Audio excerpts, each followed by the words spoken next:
One of our congregation members' mother, who is Baptist, has visited our church on occasion. She's been very supportive over the years of the Baptist Mission Society and likes to take the opportunity to ask me questions about Lutheran missions.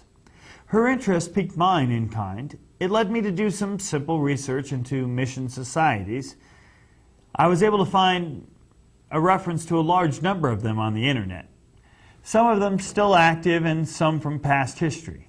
Yet, I could develop no overall sense of the development of mission societies as a whole. What are they exactly, and what led to their creation? Well, Nick, yeah, thanks for the question. Missionary societies have developed as organizations to accomplish the mission task, especially in times and places when, for whatever reason, the churches seemed unable or unwilling to do so. In the early ages after the Reformation, the European churches, and especially Protestant churches, saw their responsibility primarily limited to their own people. The Danish church took care of Danes. The Saxon church took care of Saxons, and so forth.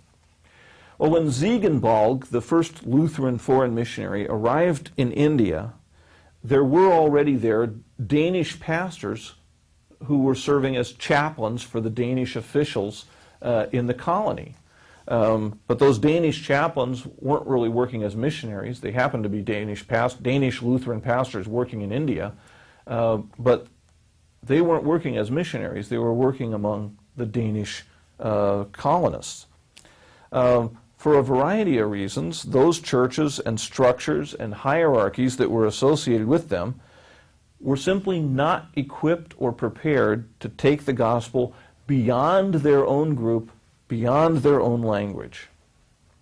So when European Protestants began to be more concerned with their own missionary calling and obligations, and as we've seen, that happens largely under the influence of pietism, they found that their church structures that they had were not really ready to meet the challenge. There wasn't any mechanism really within those church structures for the sending of missionaries. So these European Protestants created new kinds of organizations to get the job done.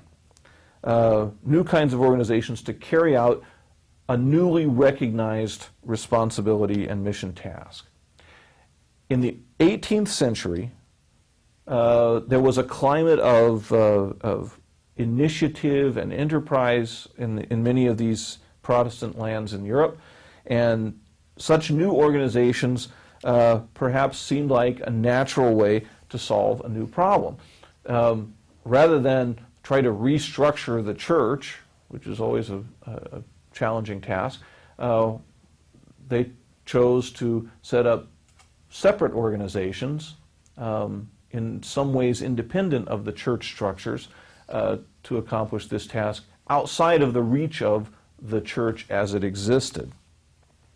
Now, the first of these societies that's generally recognized was organized in 1792 by the English Baptist William Carey.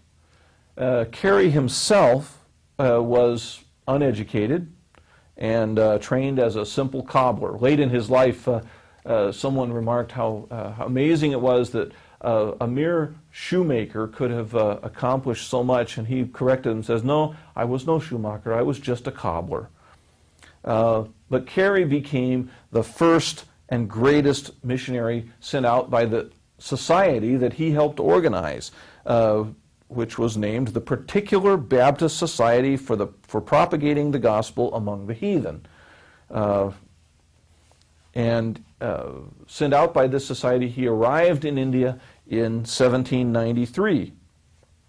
The society was not a church. It was a specific organization organized just for the purpose of supporting and sending missionaries. And they sent not only William Carey, but also many others, including his famous companions, Joshua Marshman, who was a teacher, and William Ward, who was a printer. And these three together, Carey, Marshman, and Ward, formed the Serampore Trio, the so-called Serampore Trio, and organized educational opportunities, a college, seminary, schools, as well as planting churches, translating the Bible and other literature, and doing a great deal of Christian publication in India. So these activities were supported not by the Baptist Church in England, although the money and the recruits came from the Baptist churches of England, but organizationally this was handled by a separate institution, the Particular Baptist Society. And this became really the prototype for other Protestant mission societies to pick up and accomplish a work that, for whatever reason, the existing churches seemed unable or unwilling to do.